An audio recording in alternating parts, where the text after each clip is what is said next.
Mister Yogi Babu இல்ல MS Dhoni தான் எப்போ கூப்பிட்டார்ல வந்து ஜாயின் பண்ணிக்கோங்க டீம்ல அப்படின்னு சொல்லிட்டு. இது காலை உடச்சி வீட்டில் உட்கார வைக்கிறதுக்கா? நீங்கள் அந்த ஜெயிலர் படத்தில் அஃப்கோர்ஸ் எல்லாருக்கும் பிடிச்ச அந்த பாரதியார் கவிதைகள் சொல்லியிருப்பீங்க. அதை வந்து இங்கே இருக்கிற சில பேருக்கு நீங்கள் அதை எப்படி சொல்லுவீங்க அப்படின்றது தான். ஸோ ஃபஸ்ட்டு டைரக்டர்லேருந்தே போயிடுவோம். நெல்சனுக்கு வந்து அந்த மாதிரி ஒரு கவிதை சொன்னால் என்ன சொல்லுவீங்க? நெல்சா,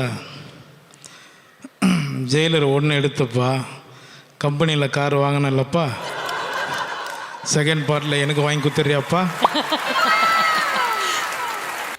அப்போ புரியல, இப்போ புரியுது, இப்போ புரியுது. செகண்ட் பார்ட்டில் எனக்கு வாங்கி கொடுத்துறியாப்பா. சிவன் ப்ரோக்கு அங்கேயப்பா மாட்டி விடுறீங்க. கதை சொல்ல போன இடத்துல கல்யாணம் பண்ண வந்துட்டியா விக்கி, உன் வாழ்க்கை டாப்புப்பா.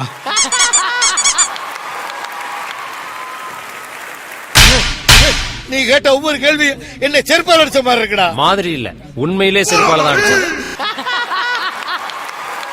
அடுத்த படத்தில் என் படத்தில் வந்து தம்பியா நீ தான் நடிக்கணும் அப்படின்னு சொல்லிட்டு தலை அஜித் சார் கேட்குறாரு.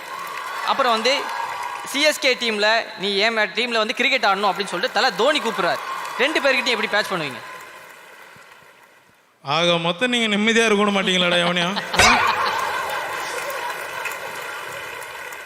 தலை ரெண்டு தலைக்கும் பாதி பாதி குத்தலாம், தளபதியாக மாற்றிக்கலாம். ரெண்டு பக்கம். ஓகே. தெய்வமே நன்றி சொல்வேன் தெய்வமே. தேங்க்யூ.